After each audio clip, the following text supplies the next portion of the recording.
खुलुमबाय स्टुडिअ दं आं राकेश रामसियारि बे समाव आसामनि मन्त्रि उरखावगोरा ब्रह्मआ गोख्रों बाथ्रा बुंदों बिथाङा बुंदों जाय बिथांमोना बिटिआर गोजोन गोरोबथा बे गोजोन गोरोबथाखौ केन्सेल जाबाय होननानै बुंदों बे समाव बे बाथ्राखौ लानानैनो उरखावगोरा ब्रह्मआ गोख्रों बाथ्रा बुंदों बे प्रसार बाथ्रा बुंदों बिथां मन्त्रि उरखावगोरा ब्रह्मआ बिथाङा बुंदों जुदि बिटिआर गोजोन गोरोबथा बे गोजोन गोरोबथाया केन्सेल जाबायब्ला आं मन्त्रि बिबाननिफ्राय ओंखारगोन मन्त्रि बिबाननिफ्राय बिथाङा ओंखारनानै राजा लामायाव सोमावसारफिनगोन होननानै बाथ्रा बुंदों आरो बाहाय गोरोबथाखौ केन्सेल खालामनाय लोगो लोगो दावराव जागोन जुदि केन्सेल जामारदोंबा केन्सेल जामारबायबा प्रमाण देखायनायसै आं मिथियाखै केन्सेल जामारबायबा आंबो दानो मन्त्रि तन्त्रि बिबान गारनानै आन्दलनाव ओंखारलांफिनगोन आंल' नङा बेनि अनगायैबो बिटिआरनि सीएम प्रमोद बर'आबो बे समाव राजा लामायाव ओंखारगोन बिथाङाबो रिजाइन होगोन होननानै बाथ्रा बुंदों मन्त्रि उरखावगोरा ब्रह्मआ आरो बुंबावदों बिथाङा बिटिआरनि डिपुटि चिफ बिथां गबिन्द चन्द्र बसुमतारियाबो बे समाव गावनि बिबाननिफ्राय नागारगोन होननानै बाथ्रा बुंदों बिथां उरखावगोरा ब्रह्मआ प्रमोद बर'आ दानो चिफनि बिबान गारनानै आन्दलन खालामगोन गबिन्द बसुमतारिया दानो डिपुटि चिफ बिबान गारनानै आन्दलन खालामगोन जों गासैबो लामायाव ओंखारलांफिनगोन दानो बेखौ खालामनो हायो नामा खालामनो हाया थारैनो जुदि केन्सेल जाबाय बा बिटिआर गोजोन गोरोबथाया जुदि केन्सेल जादोंब्ला आं मन्त्रि जानानै आं मानो मिन्थियाखै होननानै बाथ्रा बुंदों बिथां उरखावगोरा ब्रह्मआ थारैनो जाय बिथांमोना बुंदों बे बाथ्राखौ लानानै बिथाङा गोख्रों बाथ्रा बुंनायखौ नुनो मोनदों जाय बिथांमोना बिटिआर गोजोन गोरोबथा बे गोजोन गोरोबथाखौ केन्सेल जादों होननानै बुंदों बे बाथ्राखौ लानानै बिथाङा गोख्रों बाथ्रा बुंदों आं रिजाइन लागोन होनना बुंदों मन्त्रि बिबाननिफ्राय ओंखारनानै आङो बे समाव राजा लामायाव ओंखारगोन होननानै बाथ्रा बुंदों बिथाङा आरोबाव गोख्रों बाथ्रा बुंदों जे बिथाङा बुंबावदों बे समाव जाय बिथांमोना बे बाथ्राखौ बुंदों अब्ला बिथांमोना बिटिसि गोरोबथा जाय गोरोबथाखौ हाग्रामा महिलारिया खालामदोंमोन आरो बिथाङा बुंबावदों हाग्रामा महिलारि गोरोबथा नङा बियो बे गोरोबथाया रायजो राजानि गोरोबथा आरो बे गोरोबथायाव दंमोन जे कार्बि आलं बे कार्बि आलंनि जे बर'फोरखौ एसटि होनायनि बाथ्रा बेखौ होनो हादों नामा बेखौबो होनो हादों नामा बिथां हाग्रामा महिलारिया होनानै गोख्रों सोंथि खालामदों बिथां उरखावगोरा ब्रह्मआ बिटिसि एकर्ड जादोंमोन 2003 बेबोथ' जाफुंजोबाखै कार्बि आंलं बर'फ्रा ट्राइबेल जानांगौ होननाय दफाया बिटिसि एकर्डआवनो फैनायमोन हाग्रामानि एकर्डआवनो बे हाग्रामानि एकर्डबो नङा जोंनिनो एकर्ड मावनो हायाखिसै आरो बिथाङा बुंबावदों बिएलटिफोर जाय बिएलटिफोरा गावनि आगोमा जिउखौ खोमानांबाय नखरफोरा बे समाव मुंख्लं जानांबाय बै बिथांमोननो रिहेबिलिटेसनखौ होदों नामा होननानै बुंदों होफुंनो हानाय नामा होननानै बाथ्रा बुंदों बिथां उरखावगोरा ब्रह्मआ अब्ला जों बुंगोन नामा जे बिटिसि गोरोबथाखौ केन्सेल जाबाय होननानै बाथ्रा बुंगोन नामा होननानै उरखावगोरा ब्रह्मआ गोख्रों सोंथि खालामफिनदों गोबां बिएलटि लिडार बिएलटि केडारफोर दङ बिसोरनो रिहेबिलिटेसनबो होनो हाया थाखाबो होनो हाया संस्थापनबो होनो हाया जोंथ' दा होगासिनो दं फारि फारि हाग्रामाया मालाय बहाथो मावनो हाखो होमबा बे एकर्डखौ जों केन्सेल जाबाय होननांगोन नामा बे समाव जाय बिथांमोना बिटिसि गोरोबथा खालामदोंमोन थामहिनबा बर' हारिनि मोनसे गोरोबथामोन आरो बे गोरोबथाखौ लानानै बे दफा बायदियै दङमोन जे कार्बि आलं नि जे बर'फोर बे बर'फोरनो एसटि हिल्स होनायनि बाथ्रा दंमोन नाथाय बेखौ होफुंनो हायाखै आरो गुबुन फारसेथिं एक्स बिएलटिफोरनो रिहेबिलिटेसन आरो गावसुंथा खालामनायनि बाथ्रामोन नाथाय बेखौ होफुंनो हादों नामा अब्ला माबोरैहाय अब्ला बेखौ बुंनोसै नामा जे बिटिसि गोरोबथाखौबो केन्सेल जाबाय होननानै बाथ्रा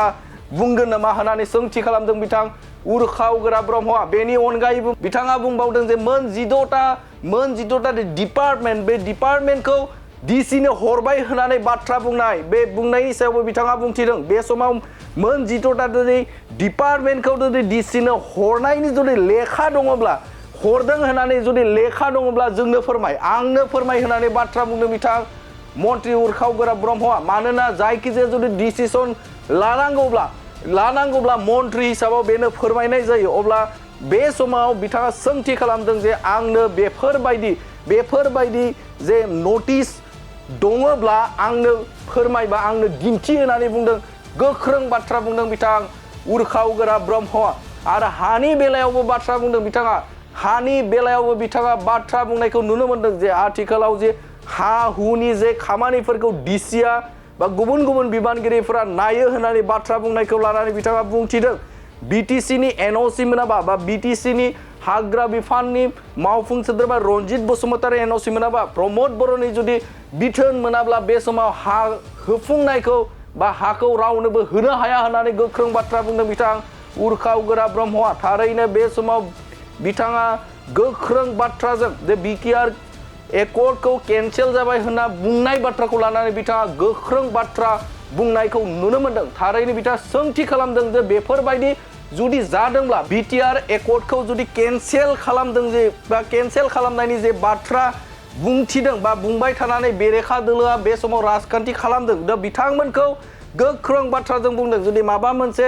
बेनि जुदि प्रुफ मोनोब्ला जुदि केन्सेल खालामनायनि जुदि लेखा दङब्ला आंनो फोरमाय होननानै बाथ्रा बुंदों आरो जेब्लानो बे केन्सेल जानायखौ मोनगोन अब्लानो जोङो बे समाव बिटिसि थामहिनबा बिथांमोना मन्थ्रिखौ नागारनानै बिटिआर खुंथाय गोहोनिफ्राय बिथांमोना ओंखारनानै बे समाव रायजो राजाफोरखौ लानानै राजा लामायाव ओंखारफिनगोन होननानै बाथ्रा बुंनायखौ नुनो मोनदों बे समाव नोंथांमोननो बे खौरांखौ होबाय गोजोन्थों केन्सेल खालामनांगौबा बै लेभेलनिफ्रायसो खालामनो हागोन सोरबा बुंनायजों हाया आरो बाहाय गोरोबथाखौ केन्सेल खालामनाय लोगो लोगो दावराव जागोन जुदि केन्सेल जामारदोंबा केन्सेल जामारबायबा प्रमाण देखायनायसै आंनो आं मिथियाखै केन्सेल जामारबायबा आंबो दानो मन्थ्रि तन्थ्रि बिबान गारनानै आन्दलनाव ओंखारलांफिनगोन आंबो जों आन्दलन खालामगोन बेखौ हानाय नङा राव प्रमद बर'आ दानो चिफनि बिबान गारनानै आन्दलन खालामगोन गबिन्द बसुमतारीया दानो डेपुटि चिफ बिबान गारनानै आन्दलन खालामगोन जों गासैबो लामायाव ओंखारलांफिनगोन दानो बेखौ खालामनो हायो नामा खालामनो हाया बिटिसि एकर्ड जादोंमोन 2003आव बेबोथ' जाफुंजोबाखै कार्बि आंलं बर'फ्रा ट्राइबेल जानांगौ होननाय दफाया बिटिसि एकर्डआवनो फैनायमोन हाग्रामानि एकर्डआवनो बे हाग्रामानि एकर्डबो नङा जोंनिनो एकर्ड मावनो हायाखिसै गोबां बिएलटि लिडार बिएलटि केडारफोर दङ बिसोरनो रिहेबिलिटेसनबो होनो हाया थाखाबो होनो हाया संस्थापनबो होनो हाया जोंथ' दा होगासिनो दं फारि फारि हाग्रामाया मालाय बहाथो मावनो हाखो होमबा बे एकर्डखौ जों केन्सेल जाबाय होननांगोन नामा दानिया बो केन्सेल जानायनि बाथ्रा गैया फैगौ 5 बोसोरसोनि गेजेरावनो बे एकर्डआ गासिखौबो मावफुंजोबनाय जागोन आरो माबा डिसिनो पावार होदों होननानै बिराद दावराव प्रमद बर'आलायनो बिटिसिनि पावारखौ डिसिनोसो हगारजोब्बायनो दा बयबो थांनानै नाय अफिसाव डिसिनो पावार होननाय मोनसेबो अर्डार गैया डिसिफोरनो माखासे खामानि मावनो दायित्वसो होदोंमोन नैबे 16टा डिपार्टमेन्टनि नैबे खामानिखौ नोंसोर नाय होननानै आरो दा बेबो खामानिया जोब्बाय नालाय दाखालि उथायफिननानै लाबाय बेबायदि अर्डारानो गैया डिसिफोरनो पावारबो गैला माबो गैला हा हुनि पावार गथायजोब्बाय होनना बुङो बिटिसिनि पावारखौ डिसिफोरनो थांजोब्बाय डिसिफ्रा पावार लाजोब्बाय आङो केबिनेट मिनिस्टार सासे डिसिनो पावार होनांगौबा आंनिफ्राय नटिफिकेसन फैनांगोन आंनि थ्रुयै बिटिसि ओनसोलाव आं बिदि नटिफिकेसन होआखै हाया मा हाया सोरबा सासे मानसिनि नामाव जुदि नामजारि जानांगौबा बेखौ लेन्ड एडभाइजारि कमिटिनि मिटिङाव आल'सना जायो बेनिफ्राय डिसिआ बुङो बे हाखौ होजायो बिनि लेभेलाव बे एप्रुभ जाबाय खिन्थु फाइनाल एप्रुभेल मोननो थाखाय बेखौ बिटिसिआव हरनांगौ जायो बिटिसिनि इएमआ सोर रनजित बसुमतारी बे फाइलखौ नायगोन नायनानै आं होआ होननानै दोनोबा बे नाथ्रोनानै दोननो हागोन आं होनोसै होनबा होनो हागोन थारमाने बिटिसिनि काउन्सिल गभर्नमेन्ट प्रमद बर' आरो रनजित बसुमतारी मोना जेब्लासिम एप्रुभेल होआ डिसि एप्रुभ खालामनाय एसडिअ एप्रुभ खालामनायजोंबो रावनोबो हा होनो हाया ओंखायनो बेफोर अपप्रचारफोरखौ जों खोनासंनो नाङा माबा बिटिसि एकर्ड केन्सेल जाबाय माबा जाबाय मारै बिदि बुंलाबायनो हायो मानसिफ्रा जे बे एकर्डखौ केन्सेल खालामनांगौबा मोनसे डिसकासन जाफिननांगोन पार्लियामेन्टआव मोनसे डिसिसन फैनांगोन बा गभर्नमेन्टनि केबिनेट लेभेलाव मोनसे डिसिसन फैनांगोन आरो बिदि डिसिसन जाबायबाथ' आंबो मिथिनांगौ दा बेफोर मोनसे भुवा खोथाफोरखौ फोसावनानै बिसोर मानसिफोरनि गेजेराव बिदि भट आदाय खालामनो नागिरदों आं दिनै मोनसे गेरेन्टि होलांदों जे बे एकर्डआ केन्सेलथ' जानाया बाद दोन बे एकर्डनि मोनफ्रोमबो दफाया फैगौ 5-10 बोसोरनि गेजेराव 100% मावफुंजोबनो हागोन जोङो मावफुंजोबनाय जागोन खुनु आख' फाख' मोननाङा हा मोनैफ्रा हा मोनगोन न' मोनैफ्रा न' मोनगोन अरुण'दय मोनैफ्रा अरुण'दय मोनगोन आरो बिटिसिनिफ्रायबो जेसेबां बिथांखि दङ बेखौ जायफ्रा मोनाखै मोनजोबगोन ओंखायनो दा मोनसे थांखि लादो मा आरो मानसिफोरखौ बुजायनांगोन जोंनिनो मावथिफोर गोजा मानसिफोरखौ बुजायनांगोन मानसिफोरखौ मोजाङै बुजाय गोसो होनानैनो बुजाय अननायजों बुजाय मोजां मोननायजों बुजाय जाहाथे एबार गोरोन्थि जाहाथे डिसिसन लाया आरो ट्रेक्टर सबियाव भट होनानै जोंनि जयन्त बसुमतारीखौ जाहाथे देरहासार खालामो बेखिनिखौ बुंनानैनो फाबुवा जरा ओनसोलनि रायजो राजाफोरनो आंनि गोसो गोरबो सिंनिफ्राय उनाव फैबावनोसै थाबैनो इलेक्सन बायनानै एक्सिलेन्ट एकाडेमि बागानपारायाव 11 थाखोनि मुं थिसननाया सोलिगासिनो दं गोसो गुदुं फरायसा फरायसुलिफ्रा गुन गोनां सोलोंथाइ मोननो थाखाय एक्सिलेन्ट एकाडेमि बागानपारायाव मुं थिसननो हागोन बाक्सा जिल्लानि बागानपारा सारियालिनि सानजा फारसे थांनाय लामानि साखाथियाव दं एक्सिलेन्ट एकाडेमि बागानपारा बे एक्सिलेन्ट एकाडेमि बागानपारायाव नांगौबादि गुन गोनां सोलोंथाइनि राहा दं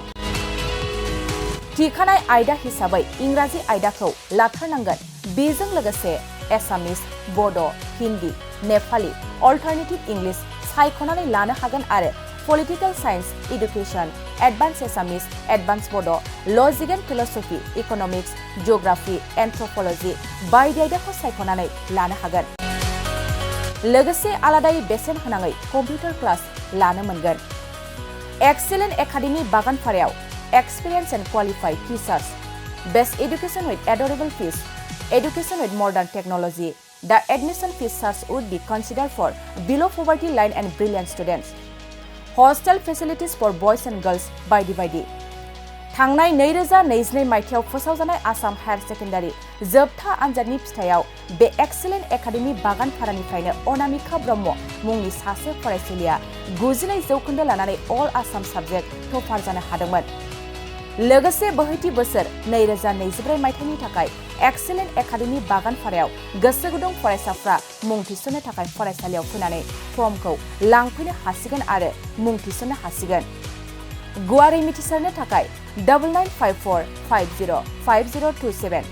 8011337530 नाम्बारनि गेजेरजों फोनांजाब खालामनो हागोन